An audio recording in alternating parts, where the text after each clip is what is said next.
त्यांच्यामुळे खरं तर मी महाराष्ट्राच्या मीडियाचे मनापूर्वक आभार मानते की मीडियानी या गोष्टी टाईमच्या प्रयत्नामुळे त्या बाहेर आल्या आणि संपूर्ण महाराष्ट्र नाही देशापर्यंत पोहोचवल्या.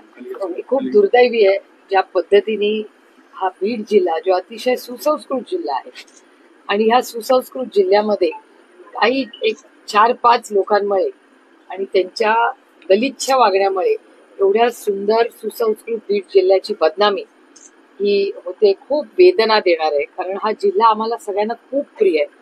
बीड जिल्हा आमच्या सुखदुःखात नेहमीच उभा राहिलेला आहे याची जाणीव आम्हाला आहे आणि ती आमची जबाबदारी आहे.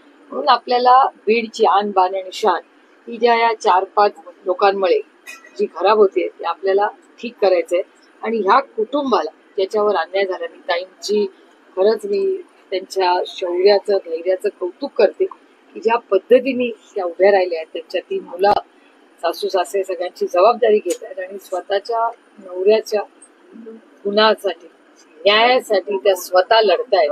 खरंच एक खूप मोठी गोष्ट आहे. खूप शिकण्यासारखं आहे. त्या कुटुंबात 2दा पोलीस अधीक्षकांची भेट घेतली होती आपण. आता पोलीस अधीक्षकांचे आपले बोलणी झालेले नेमकं काय बोलत होते? त्यांनी मला शब्द दिला एसपी स्वतः म्हणाले की स्वतः लक्ष घालतील ते स्वतः केस मॉनिटर करतायत.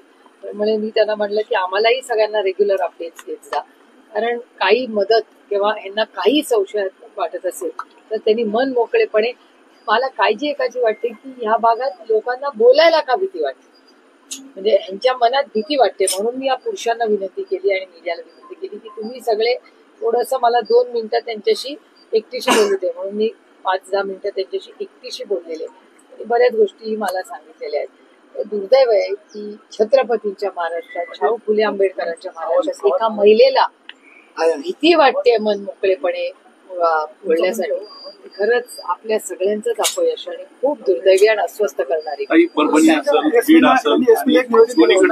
आपण बघितले तर यामध्ये अनेक म्हणजे खूप वेळ जातोय तरी सुद्धा काही न्याय मिळत नाही. अजूनही कुटुंब ते आमची मागणी सरकारकडे आहे की फास्ट ट्रॅक कोर्टमध्ये बीडची घटना असू दे किंवा परभणीची घटना असू दे फास्ट ट्रॅक कोर्टमधून या सगळ्या कुटुंबाला न्याय मिळाला पाहिजे आणि 0 टॉलरन्स अगेन्स्ट व्हायलन्स. म्हणजे महाराष्ट्रामध्ये हा सुसंस्कृत महाराष्ट्र आहे.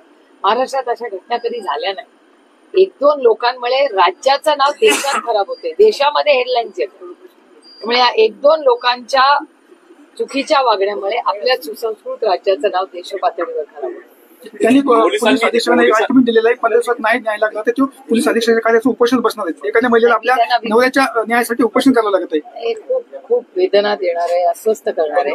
मी ताईंनाही विनंती केली की आम्ही आज कालच खरं तर मी इथे येणार बाहेर मला माहिती होतं त्याच्यामुळे मग ते ठरला आपला प्रोग्राम की आम्ही माननीय मुख्यमंत्र्यांची आजही वेळ मागितली आहे. समजू शकते की ते राज्याचे मुख्यमंत्री आहेत बिझी आहेत. माझी विनंती आहे त्यांना विनम्र की 5-10 मिनिटं आज किंवा उद्या जर माननीय मुख्यमंत्र्यांना मला दिली तर ह्या सगळ्या ज्या गोष्टी आज बीडमध्ये ज्या घटना आणि ज्या माझ्या कानावर आल्या त्या मला माननीय मुख्यमंत्र्यांनी स्थापना करायची मागणी त्यांची माझं एसपीचं त्याच्याबद्दल बोलणं झालंय ते मला डिटेल त्याची माहिती देणार आहेत. त्याच्यामुळे एसपी मला म्हणाले की मी स्वतः लक्ष घालतोय मी स्वतः ती केस मॉनिटर करतोय असं जर एसपी म्हणत असतील तर आपण त्यांच्यावर विश्वास ठेवूया. पोलिसांनी तपास केला नाही त्यामुळे त्याला प्रमोशन देण्यात आलं असं सांगितलंय. एक प्रश्न विचार अजूनही त्या संदर्भात काल अजितदादांना जेव्हा विचारलं त्यांनी सांगितलं की तुम्ही त्यांना विचारा नैतिकतेचा कारण मी सुद्धा स्वतः राजीनामा दिला. नैतिकतेबद्दल सुरेश दसांचं स्टेटमेंट आहे की नैतिकता आणि हिंची कधी भेटच झाली नाही. मी म्हणत नाहीये हे सुरेश दसांचं स्टेटमेंट. त्यामुळे खूप दुर्दैव आहे की राज्याची बदनामी होते जिल्ह्याची बदनामी होते त्यांच्या संघटनेची. तुम्ही मॅन्युफॅक्चरर असाल तुम्ही शेतकरी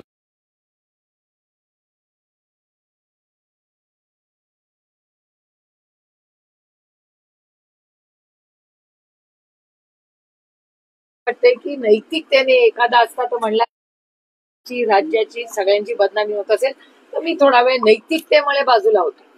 आणि ते बीडचे पालकमंत्री त्यांनीही त्यांच्यावर जेव्हा आरोप झाले होते या इरिगेशन स्कॅमचे तेव्हा त्यांनी घेतलाच होता ना निर्णय. तो अनेक अशी उदाहरणं आहेत ज्यांनी नैतिकतेवर राजीनामे त्या काळात दिले होते. पोलिसांनी तपास केला नाही त्यामुळे त्यांना बदली करण्यात आली आणि त्यांना प्रमोशन देण्यात आलं. गृह मंत्रालयाचा कारभार कसा चालतोय असं वाटतं? नाही याची माहिती घ्यावी लागेल. त्यांनी मला आता त्याची सगळी माहिती दिलेली आहे. मी म्हणूनच माननीय मुख्यमंत्र्यांची वेळ मागितली कारण का ते राज्याचे गृहमंत्री देखील आहेत. त्यामुळे इथे नक्की फील्डवर काय चाललेलं आहे हे जे आम्ही फील्डवर आज ऐकलेलं आहे ते आम्हाला माननीय मुख्यमंत्र्यांना सांगणं हे गरजेचं वाटतं आणि तातडीने त्यांना आम्ही वेळ मागितली. ताई, छत्रपती संभाजी महाराजांचा इतिहास आणि त्यांची माहिती जी आहे ती विकिपीडियावरती खोटी आहे असं सांगितलं जाते, चुकीची माहिती त्या ठिकाणी टाकली जाते. ते जर अशा चुकीच्या माहिती टाकत असतील तर आपल्या IT ऍक्ट प्रमाणे आपण सगळ्यांनी मला वाटतं कंप्लेंट करावी आणि डिपार्टमेंट कडून ते तातडीने काढून घेतलं पाहिजे. तुम्ही काळजी करू नका. कॉन्टॅक्ट कसा ठेवायचा